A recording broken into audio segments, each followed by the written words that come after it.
Hello everyone, I am Neha and welcome back to my channel. In this video, we will talk about MPC 002, Block 2 and Unit 4 की बात कर रहे थे हम, जिसमें identification of problem in school children and remedial measures की बात हम लोग कर रहे थे, जिसमें हमने एक्सेप्शनल चिल्ड्रन और लर्निंग डिसेबिलिटी को डिस्कस कर लिया है। एक्सेप्शनल चिल्ड्रन में 2 ग्रुप्स, जैसा कि मैंने बताया था, ग्रुप ए और ग्रुप बी। तो ग्रुप ए के कुछ जो डिसेबिलिटीज़, जो प्रॉब्लम्स होती हैं स्कूल टाइम में बच्चों को, उसकी बारे में यहाँ पे हमारे जो इग्नू का सिलेबस है उसमें दिया हुआ है, जिसमें से लर्निंग डिसेबिलिटीज़ का ग्रुप ए में आता है, उसको हमने डिस्कस कर लिया है। And this video we will talk about mental retardation, जिसको MR के नाम से भी जाना जाता है। ओके, तो इसको हम डिस्कस करेंगे। ये भी बहुत बार आ चुका है एग्ज़ाम में, स्पेशली 6 मार्क्स के क्वेश्चन में, लेकिन 10 मार्क्स में भी कभी कभी आ जाता है, तो आप इसको अच्छे से प्रिपेयर कर। पहले मेरी वीडियो पसंद आए तो प्लीज़ लाइक करना, अपने दोस्तों के साथ शेयर करना, और मेरे चैनल पर नए हैं तो प्लीज़ मेरे चैनल को सब्सक्राइब करना, जिससे मुझे मोटिवेशन मिलेगा। मैं आपके लिए ऐसे ही नॉलेजेबल और इन्फॉर्मेटिव वीडियो लेकर आती रहूँगी, जो कि आपके एग्ज़ाम में भी बहुत ज़्यादा हेल्पफुल होगा। So let's begin the topic. Standardized IQ test, आपने नाम सुना होगा, जो IQ टेस्ट होते हैं, जिसकी बात अभी हम आगे करेंगे। अगर उस टेस्ट में बच्चे 70 बिलो स्कोर करते हैं तो वो मेंटली रिटायर्ड बच्चे होते हैं। उसी के साथ मेंटली रिटायर्डेशन बच्चे डिफ़िकल्टी करते हैं अडेप्टिंग टू हिज एनवायरनमेंट, तो ऐसे बच्चे कंसिडर किए जाते हैं मेंटली रिटायर्ड। क्लासिफिकेशन भी की गई है MR की, मीन्स की मेंटली रिटार्डेशन की, based on severity, mild, moderate, severe and profound. Profound means कि सीवियर से भी बहुत ज़्यादा हाईली सीवियर। ठीक है, तो इसके कॉन्सेप्ट के बारे में हम जान लेते हैं। ये जो कॉन्सेप्ट है ये रेबर ने 2001 में दिया था। ठीक है, आप यहाँ देख सकते हो। और इन्होंने ये कहा था कि ये जो मेंटल रिटार्डेशन का कॉन्सेप्ट है, ये प्योरली बेस्ड है IQ टेस्ट स्कोर पे। अभी हम आगे डिस्कस करेंगे कि इसका आइडेंटिफिकेशन कैसे किया जाता है। तो प्योरली ये IQ टेस्ट बेस्ड है। ठीक है, उसी के स्कोर पे इसको एग्जामिन किया जाता है। इसमें कोई भी जजमेंट नहीं की जाती है about origins and causes, about emotional, motivational, social और फैमिलियर फैक्टर, और अबाउट प्रोग्नोसिस। ठीक है, तो उसी के बारे में हम इस वीडियो में डिस्कस करेंगे। ठीक है, नेक्स्ट देख लेते हैं, आते हैं कॉजेज़ पे। कॉजेज़ को 2 पार्ट्स में डिवाइड किया गया है, एक तो फिजिकल है, एक कल्चरल एंड फैमिलीज कॉजेज़ है। जिसमें जो फिजिकल कॉजेज़ हैं, एक तो पहला है कि वो जेनेटिक या क्रोमोसोमल डिसऑर्डर के थ्रू होता है। सेकेंड है कि ब्रेन डैमेज। ब्रेन डैमेज 2 तरीके से 2 टाइम पे हो सकता है। जैसे प्रीनेटल, जब बच्चा माँ के गोद में पेट में रहता है, उस टाइम पे due to any disease, malnutrition, drug exposure, कोई मेडिसिन ऐसी ले ली जिसकी वजह से ये प्रॉब्लम हो गई। ड्यूरिंग बर्थ और पोस्ट नेटल पीरियड में भी ये इशू हो सकते हैं ड्यू टू एनी एक्सीडेंट और इलनेस की वजह से।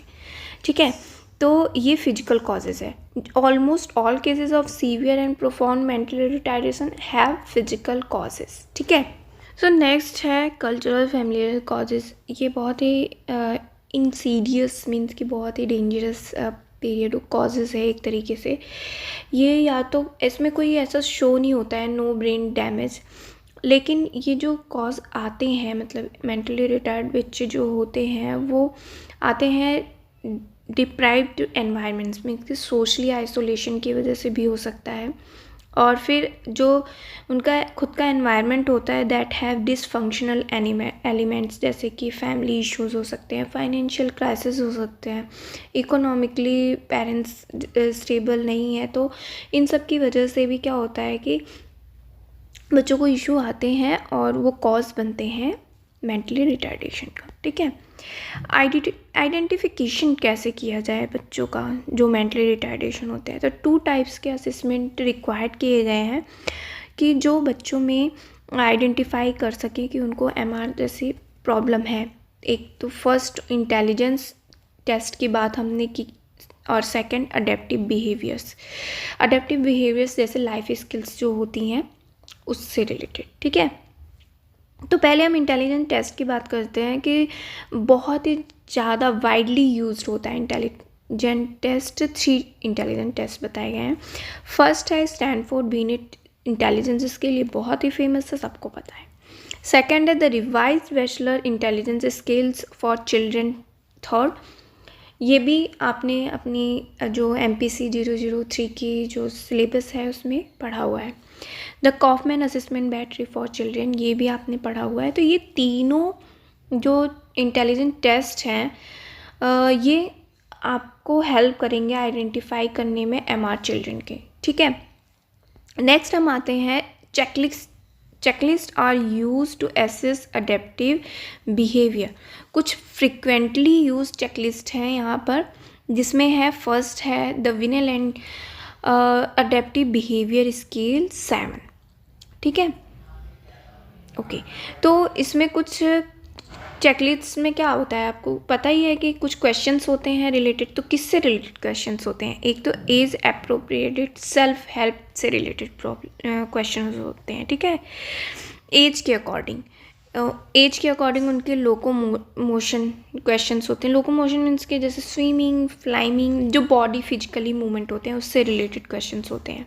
कम्युनिकेशन से रिलेटेड क्वेश्चंस, ऑक्यूपेशन से रिलेटेड क्वेश्चन होते हैं, सोशलाइजेशन से रिलेटेड क्वेश्चंस होते हैं, ठीक है। एंड नेक्स्ट है सेल्फ डायरेक्शन स्किल्स। इस टाइप के क्वेश्चंस किस में होते हैं? विनलैंड एडेप्टिव बिहेवियर स्केल में, ठीक है। एंड नेक्स्ट जो स्केल दी गई है वो है the adaptive behaviour scale public school version. ये एक स्कूल में बहुत ज़्यादा यूज़ की गई है बच्चों के ऊपर। कब रिवाइज की गई है ये देख लेते हैं, कब डेवलप की गई थी। ये स्टार्ट हुई थी 1965 में by Parsons State Hospital and the American Association on Mental Retardation to develop a measure of adaptive behavior due to use for patient with disabilities, ठीक है। और इसी को 1974 में रिवाइज किया गया था लैम्बर्ट के थ्रू, जिसमें कुछ ऑर्डर यूज़ किए गए थे और उसको पब्लिक स्कूल चिल्ड्रन के ऊपर अप्लाई किया गया था। तो इस टेस्ट में 2 पार्ट हैं, पार्ट 1 एंड पार्ट 2, ठीक है। तो पार्ट 1 में हम क्या बच्चों का चेक करते हैं इस टेस्ट के थ्रू, स्केल के थ्रू, जो टीचर ही करते हैं मोस्टली। उनकी जो इंडिपेंडेंट फंक्शनिंग होती है, physical development, economic activities, language development, economic activities और language development, vocational activities, self direction, responsibility, socialisation, ये सारी चीज़ें पार्ट 1 में इंक्लूडेड रहती हैं, ठीक है।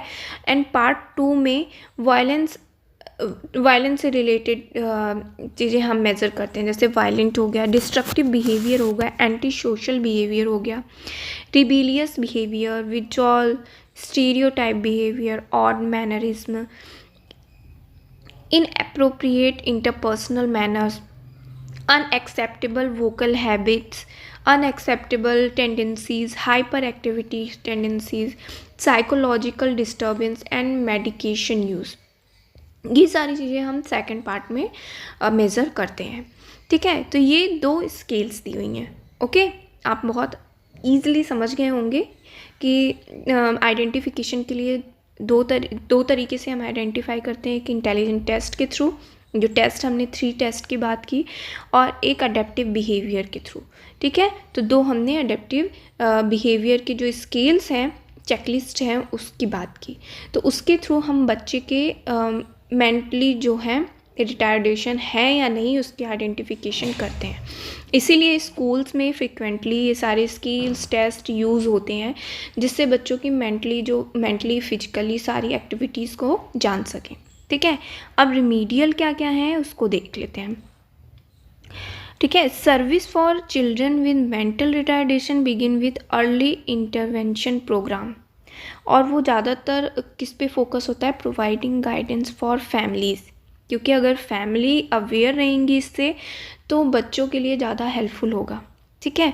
तो पहला तो प्री स्कूल प्रोग्राम होता है, जिसमें बच्चे क्या होते हैं, रीडीनेस मीन्स कि अगर कोई बुक आप रीड करने जा रहे हैं तो बच्चों को एकदम सुपर एक्साइटेड कर दो उस बुक को पढ़ने के लिए, ठीक है। कुछ ऐसी एक्टिविटीज़ कराई जाती है प्री स्कूल प्रोग्राम में, एंड सोशलाइजेशन एक्टिविटीज़ की बच्चे सोशल हो सकें अपनी क्लासरूम में, बच्चों एक दूसरे से बात करना, सोशलाइज होना, वो सारी चीज़ें सीख सकें। तो ये 2 चीज़ प्री स्कूल प्रोग्राम में सीखते हैं। रेगुलर क्लासरूम प्रोग्राम में माइल्ड और मॉडरेट रिटार्डेशन को प्रोवाइड किया जाता है। Individual, academic and other functional programme जो कि इंटरेक्ट करता है विथ नॉन डिसेबल्ड पीयर्स के साथ, ठीक है। जो माइल्ड और मॉडरेट रिटार्डेशन बच्चे होते हैं उनको कुछ ऐसे प्रोग्राम, फंक्शनल प्रोग्राम से इंटरेक्ट किया जाता है कि जो बच्चे नॉर्मल हैं उनके साथ वो इंटरेक्ट कर सकें, ठीक है। ये होता है रेगुलर क्लासरूम प्रोग्राम में। अब आते हैं नेक्स्ट में resource room programme. Resource room programmes में प्रोवाइड किया जाता है remedial help to some students, ठीक है। कुछ स्टूडेंट्स की हेल्प की जाती है रिसोर्सेज के थ्रू, ओके। एंड फोर्थ है सेल्फ कंटेन्ड क्लासरूम प्रोग्राम। ये सारे क्लासरूम से रिलेटेड है, इसीलिए मैंने इसको अर्ली इंटरवेंशन प्रोग्राम बताया है, ठीक है, okay. Self contained classroom programme में प्रोवाइड किया जाता है जो मॉडरेट और सीवियरली रिटायर्ड चिल्ड्रन होते हैं उनके लिए ये क्लासेस होती है, ठीक है। इस प्रोग्राम में फोकस किया जाता है उनके एज के अकॉर्डिंग डेवलपमेंटली अप्रोप्रिएट स्किल, उनके एज के अकॉर्डिंग उनके जो स्किल्स होती है वो डेवलप की जाती है थ्रू दिस प्रोग्राम, ठीक है, ओके। अब आपको समझ में आ गया होगा, ठीक है। अब आते हैं कुछ करिकुलम रिलेटेड प्रोग्राम भी होते हैं, जैसे फुल इंक्लूजन प्रोग्राम और इंडिविजुअलाइज्ड एजुकेशनल प्रोग्राम। इसमें ज़्यादा बेटर रिजल्ट आते हैं ऐसा माना गया है, जिसमें बच्चे reading, arithmetics, science, health and other subject से फैसिलिटेट होते हैं, प्रॉपर एडजस्टमेंट करना सीखते हैं, ठीक है। ट्रेडिशनल सब्जेक्ट हैं ये जो, ओके। और इसी में बिहेवियरल थेरेपी प्रोग्राम भी है। बिहेवियरल थेरेपी प्रोग्राम में आपको पता है कि बच्चे जो हैं वो डिक्रीज डिस्ट्रक्टिव होते हैं, इनएप्रोप्रिएट बिहेवियर होता है, इमोशनल डिस्टर्बेंस होता है, तो उसमें हेल्प करने के लिए बिहेवियर मॉडिफिकेशन टेक्निक्स को यूज़ किया जाता है, जिसमें बच्चों की learning task, maintain attention and shape new learning behaviour, इन चीज़ों को सिखाया जाता है, ठीक है। अब नेक्स्ट है कि इसी के साथ साथ इफ़ेक्टिव टीचिंग स्ट्रैटेजी भी बहुत इम्पॉर्टेंट करती है, जो बच्चों को हेल्पफुल होती है मेंटली रिटार्डेशन। वैसे वो नॉर्मल बच्चों से लेकर कोई भी बच्चे हों, अगर इफ़ेक्टिव टीचिंग स्ट्रैटेजी है तो हर एक चीज़ बच्चों के लिए इजी हो जाती है। तो इसीलिए इस टीचर को इंस्ट्रक्शनल प्रोग्राम यूज़ करने चाहिए, जैसे कंप्यूटर एंड ऑल, ठीक है। और बच्चों को टाइम, एफर्ट टू लर्न करना सिखाना चाहिए। उनके करिकुलम पे जो बेस्ड होता है सारे फंक्शनल टास्क, उसको फोकस करना चाहिए, ठीक है। एंड टीचर को knowledge of each students abilities, मतलब कि हर एक बच्चे के एबिलिटीज़ की नॉलेज होनी चाहिए, जिससे कि बच्चों के लिए इंडिविजुअली कुछ उनके नीड्स के अकॉर्डिंग, इंडिविजुअल नीड्स के अकॉर्डिंग कुछ ऐसे प्रोग्राम डिज़ाइन किए जाएं कि जो उनकी स्किल्स को डेवलप कर सकें। और जो टीचर हैं structure learning situation and reduce distractions, कुछ ऐसे स्ट्रक्चर प्रिपेयर करें उनके लर्निंग के लिए कि और उनके कुछ जो डिस्ट्रैक्शंस होते हैं उनको रिड्यूस करने के लिए। टीचर जो प्रेजेंट करते हैं मटेरियल्स को, वो क्लियरली होनी चाहिए, सिक्वेंशली होनी चाहिए, with positive reinforce for correct responses होनी चाहिए, ठीक है। इन केस कोई इनकरेक्ट रिस्पॉन्सेज आए तो टीचर को एनकरेज करना चाहिए स्टूडेंट्स को कि make further effort and re evaluate the programme whether it is appropriate for the students. तो इस तरीके की कुछ इफ़ेक्टिव टीचिंग स्ट्रैटेजी को यूज़ करना चाहिए। तो आई होप ये पॉइंट आपके लिए क्लियर हो गया होगा। अगर आप साइकोलॉजी स्टूडेंट्स नहीं हैं तो भी आप अपने रिलेटिव्स को, अपने घर वालों को इसकी इन्फॉर्मेशन दें, जिससे कि अगर अनफॉर्चुनेटली किसी भी बच्चे को ऐसी प्रॉब्लम आए तो उसको घर वाले और स्कूल्स दोनों मैनेज करके बच्चों पे फोकस करें और उनका फ्यूचर, उनकी लाइफ अच्छे से डेकोर होके डेवलप हो। ओके, तो आई होप ये वीडियो आपके लिए हेल्पफुल हो तो प्लीज़ लाइक करें, शेयर करें। जो साइकोलॉजी से रिलेटेड नहीं है, अपने घर वालों से, सिस्टर से, अपनी मदर से, सबके साथ इस वीडियो को शेयर करें। सबको जानना चाहिए, ऐसे बच्चों के बारे में इन्फॉर्मेशन होनी चाहिए, ठीक है। और मेरे चैनल को सब्सक्राइब नहीं किया है तो प्लीज़ फटाफट से सब्सक्राइब कर दीजिए। हम नेक्स्ट वीडियो में मिलते हैं न्यू टॉपिक के साथ। तब तक मेरी वीडियोस देखते रहिए। Thanks for watching.